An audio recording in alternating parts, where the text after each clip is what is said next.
우리 하나님의 말씀 보겠습니다. 시편, 구약성경 시편 78편 1절에서 8절까지 말씀. 시편 78편 1절에서 8절까지 말씀을 한 절씩 교독하도록 하겠습니다. 시편 78편 1절에서 8절까지 말씀을 한 절씩 교독하겠습니다. 내 백성이여, 내 율법을 들으며 내 입의 말에 귀를 기울일지어다.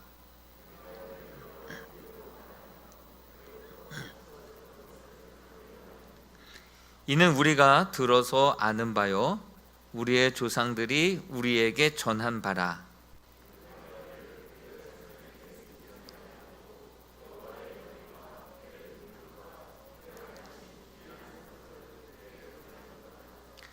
여호와께서 증거를 야곱에게 세우시며 법도를 이스라엘에게 정하시고 우리 조상들에게 명령하사 그들의 자손에게 알리라 하셨으니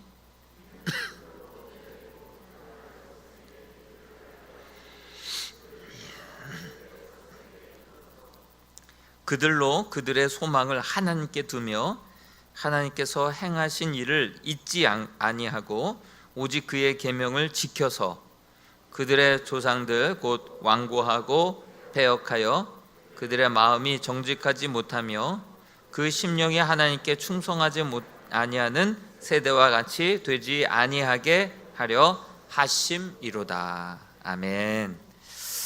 후대에 전하리로다 라고 하는 제목으로 오늘 말씀을 함께 나눌까 합니다. 상담 중에 가족 상담이라고 있습니다. 가족 상담. 개인적으로 하는 상담이 아니라 집단 상담 중에 하나죠. 가족 상담을 하는 경우는 어떤 경우냐면 보통 가정 폭력을 일삼는 사람들이나 알코올 중독자, 또 도박을 일삼고 또 심리 질환이 있는 사람인 경우 혼자만 치료받고 다시금 문제의 가정으로 돌아가게 되면 다시금 원점으로 돌아가 버리거든요. 혼자만 치료받는다고 치료가 완벽하게 되지는 않습니다. 가족이 함께 상담받고 닫혀진 가정인 경우에 정말 소통이 잘 안 되는, 불통이 고통이 되는 그런 가정 같은 경우에 가족이 함께 같이 집단으로 상담을 받아야 문제를 가지고 있던 사람이 다시금 치료받고 집으로 돌아가도 집도 변화되어 있기 때문에 그 치료가 지속될 수 있고 완전히 끊을 수 있는 그러한 효과가 있는 것이죠. 이번 여름 학예 행사들로 인하여서 우리 자녀들이 정말 큰 은혜를 많이 받은 것 같습니다. 수련회 끝나고들 서로의 소감을 나누는 시간이 있지 않습니까? 그래서 그 소감들을 이래저래 보고를 듣고 또 소감문을 저도 이렇게 전달받아서 한번 읽다 보니까 정말 많이들 우리 친구들이 행복해하고 그리워하고 그때가 좋았다고 그렇게 추억하는 그런 시간이었던 것 같습니다. 수련회 끝나고 서로의 소감을 나누는 시간이 있지 않습니까? 대부분 첫째 날, 둘째 날에는 예배 때, 기도회 때 사람들의 행동이 이해가 되지 않았고 왜 이렇게 저렇게 소리를 지르나, 귀청 떨어지게끔 저렇게 노래 부르고 소리 지르고 이해가 안 됐다고 해요. 물론 뭐 믿은 지 얼마 안 된 친구의 고백이기 때문에 그렇겠죠. 기도회 때 더군다나 사람들의 행동도 이해가 되지 않았죠. 단지 환경, 그 분위기가 시끄럽고 이해가 안 되다 보니 순간마다 짜증이 몰려왔고 또 뭐 핸드폰도 뭐 이렇게 또 내놓으라고 하고, 학교에서는 그러지 못하잖아요. 그런데 집회 중에 거듭남을 경험합니다. 죄 용서함을 받고요, 아픔과 상처가 치유되고요, 도무지 용서할 수 없었던 사람까지도 용서하게 되는 그런 놀라운 경험을 하게 되면서 정말 거듭남의 경험을 한 거죠. 용서함을 받고 또 용서하는 그러한 경험을 하게 된 거죠. 그러다 보니 3박 4일이 언제 끝나나 했었는데 끝나고 나서는 아쉽고 그립기까지 했다고 하죠. 수고해 주신 분들이 너무나도 고맙고 왜 항상 저분들은 목이 쉬어 있나 했더니 알고 보니까 우리를 위해서 저렇게 기도해 주셨다라고 하는 사실을 깨닫게 되면서 그분들에게 고맙고 참 그 시간들을 떠올리면 행복했다, 이런 이제 고백들을 합니다. 그런데 다이어트에도 요요가 있죠. 다이어트에도 요요가 있어요. 그리고 전도 축제, 제가 전에 있던 교회에서도 주변에 전도 축제들을 막 하면 몇천 명씩 전도가 돼서 왔었어요. 근데 그 다음 주에 되면 요요 현상으로 또 몇백 명씩 빠져나가는 거예요. 그래서 어떤 교회는 몇 명 왔다 주보에 아예 적지도 못하게, 왜냐하면 사기가 떨어진다고 전도하고 나서 그 다음 주에 요요 현상으로 팍 줄어들기 때문에 그런 요요 현상이 있잖아요. 개인 상담도 받고 집으로 돌아가면 다시 원점으로 돌아갈 수 있다라고 말씀드렸죠. 한때 눈물을 흘렸고 주님을 만났습니다. So what? 그래서 어쨌다는 것이에요? 다시금 일상으로 돌아가고 다시금 가정으로 돌아가게 되면 원점으로 돌아가 버리는 자녀들이 적지 않다는 거예요. 가정에서 부모가 신앙으로 본으로서 이끌지 못하는 가정 같은 경우에는 그렇게 한때 눈물을 흘리고 콧물을 흘리고 결단을 하고 그리고 돌아갔는데, 집에서는 교회를 다니는 가정과 그렇지 않은 가정도 다 마찬가지로 원점으로 돌아가는 자녀들이 적지 않다는 거예요. 또 마태복음 12장 43절에서 45절 말씀에 보면 이런 말씀도 있어요. 귀신이 이렇게 사람에게서 나갔다가 물 없는 곳으로 다니며 쉬기를 구하되 쉴 곳을 얻지 못해서 다시금 나온 집으로 돌아가 보니까 집이 비어 있고 청소가 되어 있고 수리가 되어 있지만 비어 있는 거예요. 그러자 악한 귀신을 더 7을 데리고 들어가서 그렇게 그 집을 차지하자 결국 나중 형편이 전보다 더 심하게 되었다. 악한 세대가 또한 이렇게 되리라, 이렇게 말씀하고 있습니다. 우리 자녀들을 어떻게 해서든지 수련회 여름 행사들 참석하게 해야 하지만 그게 끝이 아니라 다시금 집으로 돌아왔을 때 집에서 좋은 신앙의 습관이 생겨날 수 있도록, 삶의 우선순위가 하나님이 될 수 있도록, 하나님의 말씀이 될 수 있도록 삶의 좋은 습관을 길러주는 삶, 이것이 살아생전의 부모의 사명이자 그것이 부모가 감당해야 할 몫인 줄로 믿습니다. 가정은 최초의 교회이어야 합니다. 한번 따라해 볼까요? 가정은 최초의 교회여야 합니다. 여러분, 가정에서 우리 제자가 탄생하는 최초의 장소가 되어야 할 것입니다. 부모는 이렇게 영적인 리더십을 발휘하는 안내자가 되어서 정말 자녀들을 이끄는 자가, 본으로서 이끄는 자가 되어야 한다는 것이죠. 신앙생활을 하는 부모가 아니라 생활신앙, 삶 속에서의 참다운 신앙생활은 바로 이런 것이다 라는 것을 보여줄 수 있는 부모가 되어야 한때 은혜 받고 돌아와서 끝이 아니라 계속해서 그 도전이 가정에서의 좋은, 예수님이 가지고 있었던 좋은 기도의 습관, 말씀의 습관, 또 전도하다가 막히면 내가 다른 마을로 가리니 그곳에서도 내가 전도하리라, 항상 얼굴이, 삶이 전도지가 되는 그러한 삶의 좋은 습관들을 길러주는 곳이 가정이 되어야 되죠. 최초의 가정이 아담과 하와 가정이었죠. 우리는 창세기를 통해서 아담과 하와의 말씀을 우리가 창세기 묵상을 했었습니다. 그래서 아담과 하와, 하나님께서 최초로 우리에게 주신 제도가 바로 가정이죠. 그 가정의 사명이 바로 하나님께서 주신 우리 자녀들에게 믿음의 유전을 잘 물려줄 수 있는 가정이 되어야 되는 것이, 그것이 가정의 부모의 사명이기도 했었습니다. 그러나 아담과 하와가 책임지고 자녀를 신앙으로 바르게 세웠어야 하는데 바르게 세워두지 못했습니다. 이로 인하여서 두 자녀 사이에 엄청 싸웁니다. 막 증오와 시기심, 극한 갈등, 경쟁, 심지어는 가인과 아벨 사이에 살인까지 일어나게 되죠. 졸지에 두 자녀를 다 잃어버리게 됩니다.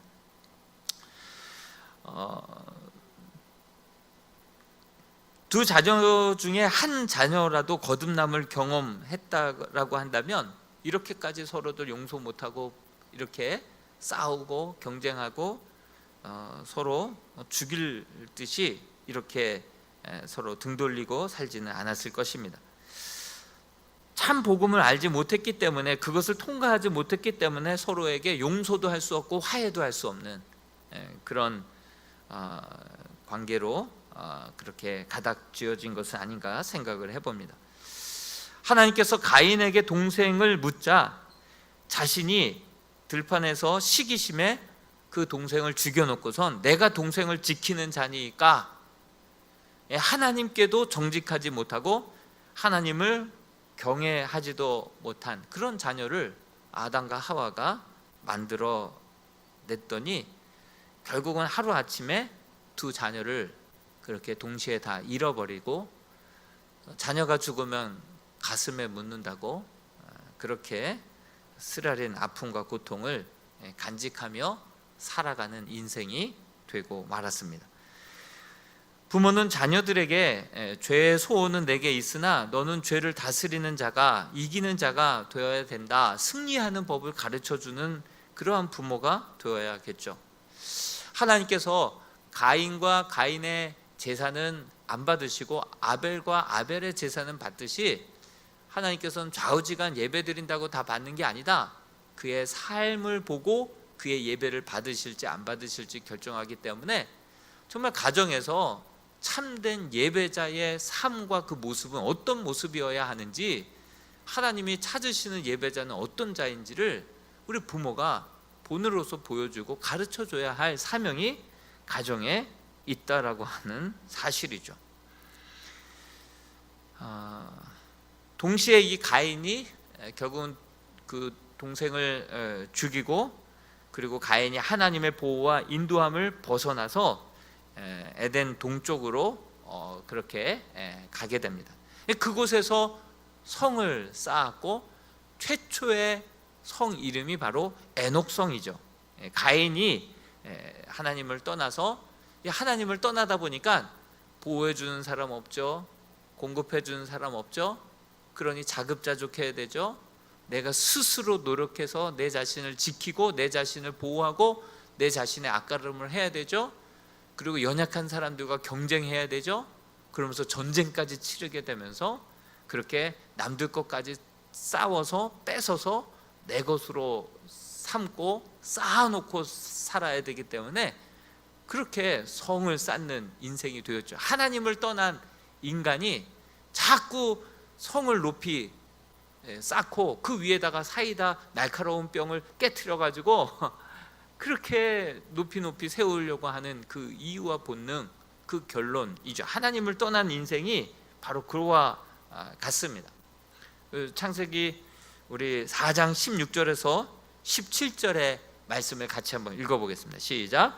가인이 여호와 앞을 떠나서 에덴 동쪽 놋 땅에 거주하더니 아내와 동침함에 그가 임신하여 에녹을 낳은지라. 가인이 성을 쌓고 그의 아들의 이름으로 성을 이름하여 에녹이라 하니라. 창세기 11장에 가면요, 이제 바벨탑을 쌓습니다. 그리고 우리가 그 탑을 세우고 우리의 이름을 내자. 하나님을 떠난 그 인간이 하나님의 영광, 그의 나라와 의를 위해서 살아가지 않고 서로 경쟁해서 남의 것을 뺏고 전쟁을 치러서라도, 왜? 사람은 유한하잖아요. 하나님을 떠나서 너희가 아무것도 할 수 없다라고 말씀하셨건만 나는 포도나무여 너희는 가지니 나를 떠나서 너희가 아무것도 맺을 수 없다라고 분명 말씀하셨고, 유한한 존재임에도 불구하고 하나님을 등지고 떠난 인간이 이렇게 성을 쌓고 전쟁을 치르고 남의 것을 뺏어서 나의 부족함을 채우려고 하는 이러한 인생, 그리고 자기의 이름을 내려고 뭐든 두발 가인이든 뭐 악기를 다루는 최초의 자기의 이름을 드러내는, 자기의 공로를 드러내는 거예요. 하나님을 떠난 인간이 자기가 자기 삶의 주인이 되어서 자꾸 자기 자랑을 삼고 자기를 높이고 원래의 등치보다도 더 커 보이게 하고 그러려고 하는 인간의 그러한 본성을 보여주죠. 그래서 하나님을 떠난 인간은 자꾸 성을 쌓고 탑을 세우는 모습을 보게 됩니다. 그렇지만요, 하나님이 나의 복의 근원이 되어주시는 분들은요, 하나님을 믿고요, 하나님의 말씀 의지해서 하나님이 가라 하는 곳으로 가고 그곳에서 주님을 증거하고 전하는 그러한 삶을 살게 되죠. 그러면 하나님께서 그의 이름을 창대케 해주리라, 아브라함에게 주신 약속을 그의 인생에 부어주시는 거죠. 복은 하나님이 주시기 때문에 믿고 담을 쌓고 성을 짓고 탑을 쌓는 인생이 아니라 하나님의 말씀을 땅끝까지 이르러 주의 복음을 증거하기 위해 길을 닦는 인생이 되는 거예요. 여러분, 이런 말 들어봤습니까? 성을 쌓는 자는 망하고 길을 내는 자는 흥한다. 들어보셨어요? 성을 쌓는 자는 망해요. 여러분, 중국 보세요. 만리장성을 세워놓고서도 결국은 내분에 의해서 성문이 열렸죠. 그렇지만 로마는 가는 곳마다 길을 닦아 세계를 제패했잖아요. 성을 쌓는 자는 망하고 길을 닦는 자는 흥한다라고 말하는 것이 바로 하나님을 떠난 인생은요, 두려우니까 자꾸 높이 세우고 성을 쌓고 그러다 힘이 모이면 자기 이름 드러내고 그러는 거예요. 그게 우리 인생이에요. 그렇지만 하나님을 믿고 믿는 구석이 있는 자들은요, 나눠요. 나누면 또 주시고 또 베풀어요. 섬겨요. 하나님의 나라와 영광을 위하여서 사는데 과도하게 나누어도 부족하지 않는 인생이 되는 거예요. 하나님이 그의 인생을 통하여서 내가 너를 창대하게, 나를 존귀하게 여기는 자 내가 그를 존귀하게 높이리라. 하나님께서 높이셔야 진짜 높이지, 하나님이 높이시지 않는 그 바벨탑과 같은 인생은요, 훅 불면 한순간에 사라지는 거예요. 높은 산 정상에 올라가는 인생과도 같아서 올라가자마자 내려오는 게 하나님을 떠난 인생들의 삶의 목적인 거예요. 산을 내려오기 위해서 올라가는 것 같은 그런 느낌으로 삶을 살아가게 되는 것이죠.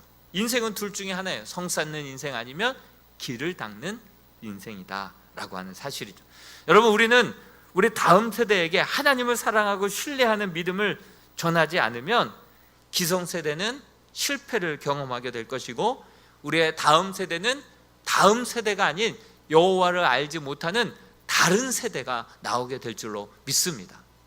여러분, 우리는 하나님께서 우리에게 가정을 주시고 부모에게 축복권을 주시고 부모에게 가히 하나님을 공경하라 할 때 쓰는 그 공경을 부모에게 부모를 공경하라라고 그렇게 높여주신 이유는 그런 하나님과 같은 권위와 권세를 가지고 자녀들에게 신앙교육을 잘 하라라고 하는 하나님의 어미하신 그러한 명령만 주시지 않고 축복을 주신 줄로 믿습니다.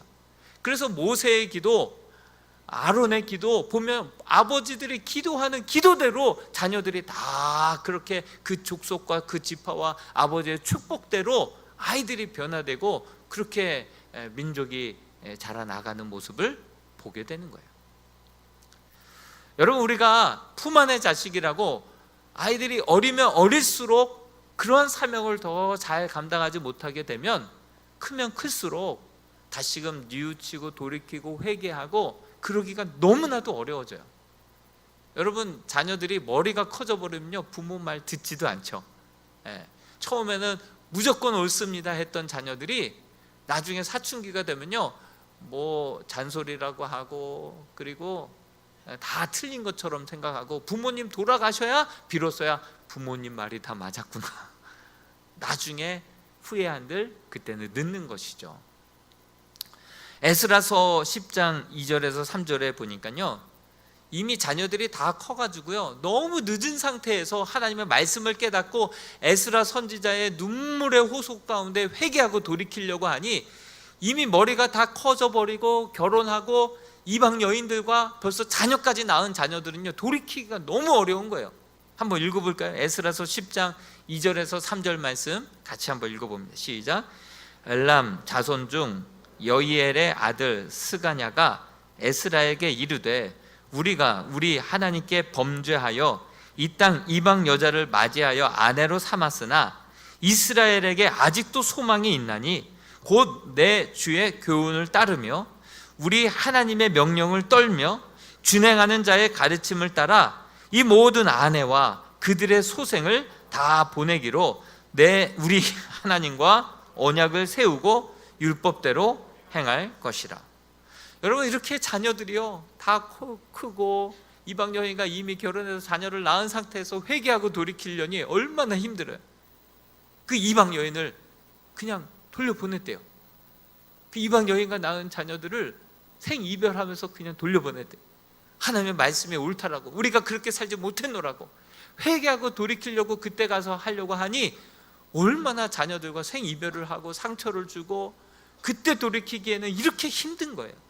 그렇지만 성경에 분명히 얘기하잖아요. 이스라엘에게 아직도 소망이 있나니 포기하지 말고 자녀들을 위해서 끝까지 기도할 수 있기를 바랍니다. 아직도 소망이 있나니, 지금도 포기하지 말고, 이미 다 커버리고 머리가 커서 부모님 말에는 그냥 내가 알아서 해요, 내가 알아서 할 테니까 뭐라고 하지 마세요, 그러면 더 반감만 사요, 이렇게 하는 자녀라 하더라도 포기하지 마요. 아직 소망이 있나니. 정말 우리가 끝까지 하나님 앞에 통곡하고 자복하고 하나님 앞에 회개하고 그렇게 기도할 때, 기도는 오랜 시간 쌓아지지만 응답은 한순간 새로운 방법으로 응답될 수 있기 때문에 우리는 포기하지 말고 자녀들을 위해서 끝까지 기도해야 될 줄로 믿습니다. 불가능한 것이 아닙니다. 아직도 소망이 있나니, 그만큼 품 안에 자식이라고 그 어리고 아직 용돈 받을 때, 그때 우리 자녀들에게 정말 이렇게 주님 가르쳐 주신 이 말씀으로 승리하는 방법, 죄의 소원이 내게 있으나 죄를 다스리는 방법, 정말 습관을 쫓아서 기도하는 방법, 하나님의 말씀을 묵상하고 그것을 밤새서 하는 것이 아니라 이제 아침에 하나님 앞에 먼저 엎드리고 묻고 인도함을 받는 방법, 이런 여러 가지 신앙생활, 생활 신앙을 우리가 본으로서 우리 자녀들에게 잘 가르쳐 줘야 할 사명이 바로 부모의 사명이다라고 하는 것이. 그리고 부모가 먼저 어려움 당할 때 거실에서 엎드리고 하나님의 말씀을 펼쳐놓고 묵상하고 엎드려 기도하다가 졸고 깨다가 일어나서 기도하는 이런 모습을 자녀들이 보면요, 자녀들도 어려움 당하면 하나님 앞에 엎드립니다. 등을 보고 자라는 자녀는요 반드시, 모니카가 얘기했잖아요. 어머니의 기도는 반드시 응답된다. 어머니의 기도 가운데 자란 자녀는 결코 망하는 법이 없다, 이렇게 이야기하지 않습니까? 여러분, 우리가 9월 이제 추석 끝나고 셋째 주 주간부터는 정말 이 오후 찬양 예배 시간을 통하여서 우리 모든 전 부서가, 우리 전도사님들, 우리 목사님들 다 하나님 앞에 삶을 내건 사람들 아닙니까? 그분들이 각 부서에서 정말 부모님이 교회 잘 다니지 않는 우리 자녀들, 부모님이 신앙의 본이 되지 못하는 자녀들, 그런 자녀들 붙들어 놓고 1년에 몇 명씩만이라도 참된 제자로 세운다고 한다면 그분들이 360도의 영향력을 발휘해서 한 명 한 명을 믿어도 제대로 믿는 사람들로 그렇게 세워 간다고 한다면요, 정말 우리 이람교회 하나님 앞에 훗날 섰을 때 칭찬받는 교회가 될 줄로 믿습니다.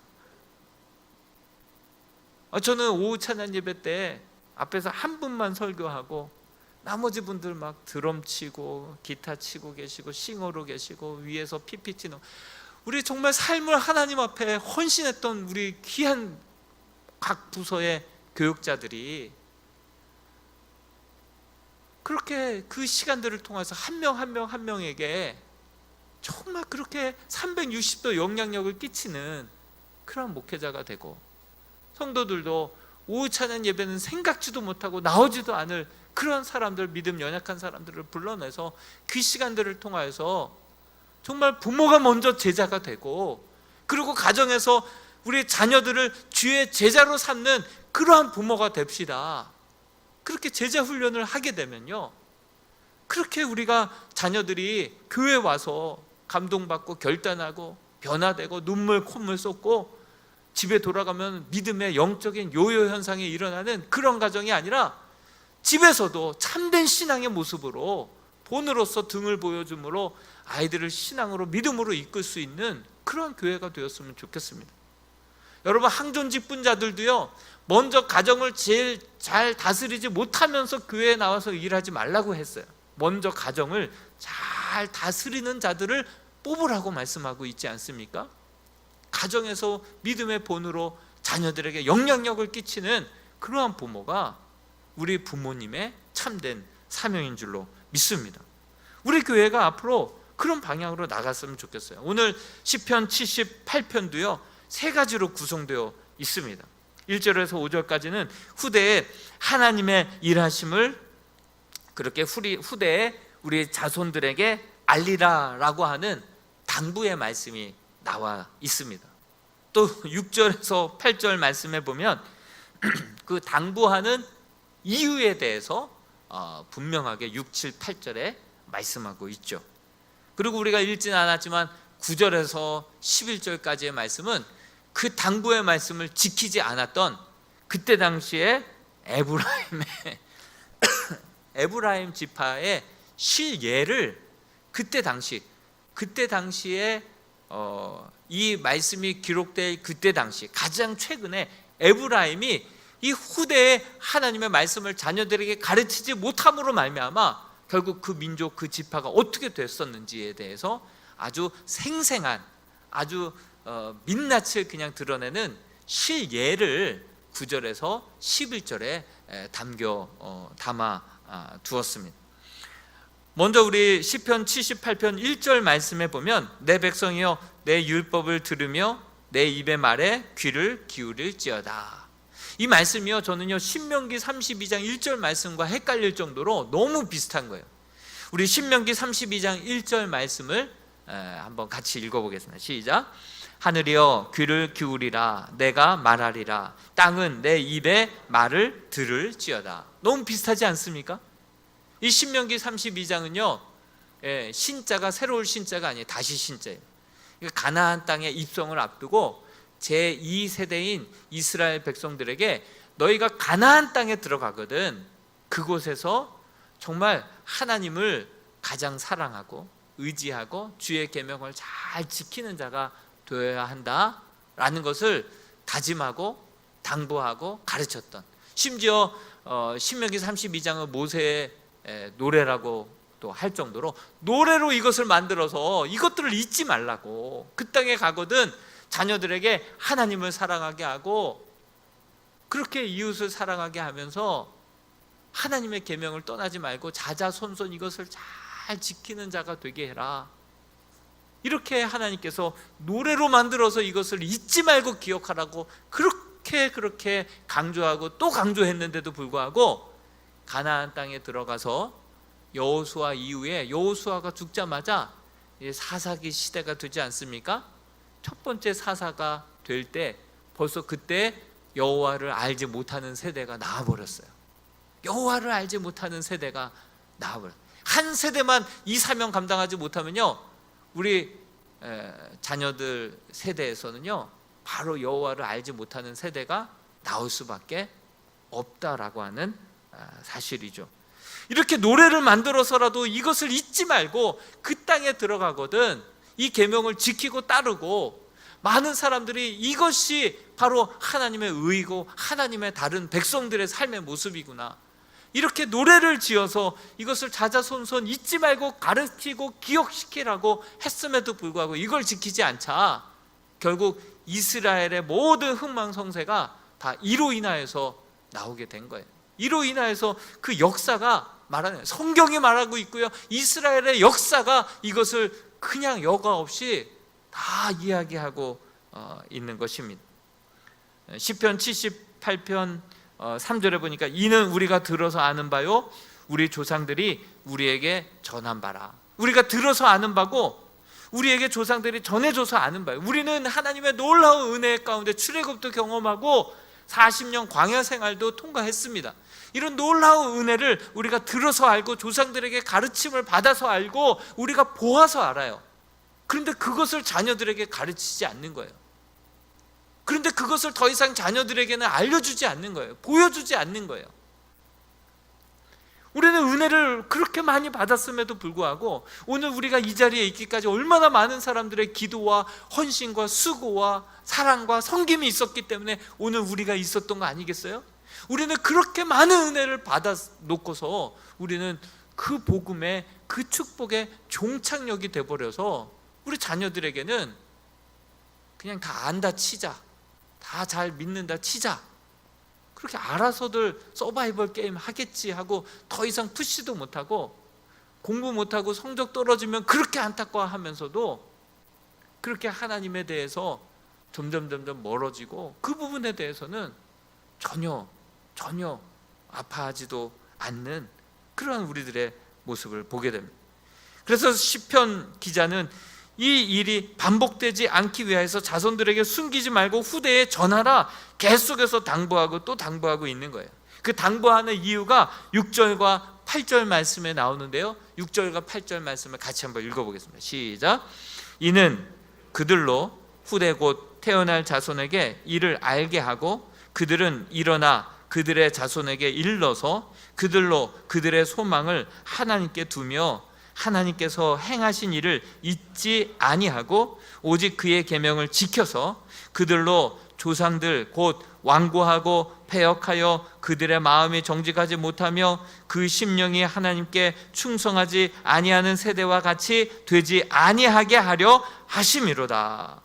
이것들을 알게 하다, 이것은 야다예요. 야다. 하나님을 맛보아 알게 하라라는 거예요. 하나님을 경험하게 하라. 지식으로만 알게끔 가르칠 것이 아니라 우리 자녀들이 하나님을 경험하게끔, 기도를 통해서 말씀을 통하여서 살아계신 하나님을 경험하게끔 하라. 이걸로 이렇게 말씀하고 있죠. 그리고 우리 자녀들이 소망을 하나님께 두고 우선순위를 하나님께 두고 살아가게 하라. 하나님을 제일 우선으로 여기며 살아가게 하라 라고 그렇게 가르쳐주고 있습니다. 그리고 행하신 일을 잊지 아니하도록, 그리고 그의 계명을 잘 지켜 행할 수 있도록, 이것들을 가르쳐야 할 사명이 교회 선생님이 아니라, 교육자가 아니라 부모라고 하는 사실을, 그것이 1차적인 책임이 우리 부모에게 있다는 사실을 우리가 잊지 말아야 할 것입니다. 그래서 우리 자녀들로 하여금 하나님을 알지 못하고 완고한 인생, 성을 쌓는 인생, 하나님이 도와주지 않자 자기 스스로 자수성가하고 자기의 이름을 뽐내고 정말 자기 자신을 자랑하는 그런 인생이 아니라 정말 겸손하고 그리고 정직하고 하나님 앞에 충성되고 순종되는 그러한 자녀들로 세워 나아가라라고 성경은 우리에게 말씀해주고 있는 것입니다. 여러분, 그렇게 하지 못한 에브라임 자손은 어떻게 됐습니까? 무기를 갖추고 활을 가졌으나 9절 말씀을 보니까 전쟁의 날에 물러갔도다 이렇게 기록하고 있어요. 분명히 전쟁의 경험도 많고 무기도 갖췄고요, 좋은 활도 있었어요. 그런데 전쟁의 날에는 물러갔도다, 이것이 전복되었다 이렇게 말하고 있어요. 아무리 전쟁의 경험이 있고 좋은 무기를 가지고 있다 하더라도, 그래서 당연히 이기는 것은 시간 문제라고 생각을 했는데 막상 붙어보니까 전복된 거예요. 완전히 뒤집어진 거예요. 한 길로 왔다가 10길로 쫓겨나가는 그러한 일들을 이 에브라임 자손이 경험을 한 거예요. 그 이유에 대해서 10절과 11절 말씀에 이렇게 기록하고 있어요. 10절과 11절 말씀 마지막 읽고 마치겠습니다. 그들이 하나님의 언약을 지키지 아니하고 그의 율법 준행을 거절하며 여호와께서 행하신 것과 그들에게 보이신 그의 기이한 일을 잊었도다. 부모님이 1차적으로 가르치지도 않았고요, 하나님의 행하신 일들을 기억하지 못했고요, 그리고 그 계명을 지키지 못했어요. 그러자 자기 자신만의 힘으로 이길 수 있다, 승산 있다, 자신만만했던 인생이 한순간에 꼬꾸라져 버리고 그렇게 전복당하고 계획대로 되지 않는, 한순간에 훅 하고 날아가 버리고 무너져 버리는 그런 인생이 되고 말았다. 그 신뢰가 바로 이 에브라임 자손 아니었냐, 이렇게 된다라고 그렇게 경고하고 있는 것입니다. 여러분, 자식을 사랑하십니까? 진심으로 사랑하십니까? 여러분, 우리가 무게를 잴 수 없는 우리 자녀들은 보물이죠. 하나님이 자기 형상 따라 우리 아이들을 빚으셨을 뿐만 아니라 내 모습을 닮았기 때문에 내 생명보다도 귀한 그 자식이 바로 부모의 생명보다도 더 귀한 자녀들 아닙니까? 그런데 부모로서 처음이다 보니 자꾸 조급함이 있고 욕심이 앞서서 우리 자녀들을 자꾸 세상적인 가치관으로 오히려 뒤처지면은 조바심에, 그렇게 욕심에 앞서가지고 우리 자녀들을 망칠 때가 얼마나 많습니까? 그런데요, 진리의 성경이 말씀하고 있어요. 역사가 증언하고 있어요. 삶은 덫으로 가득 차 있기 때문에 우리 자녀들에게는 안내자가 필요합니다.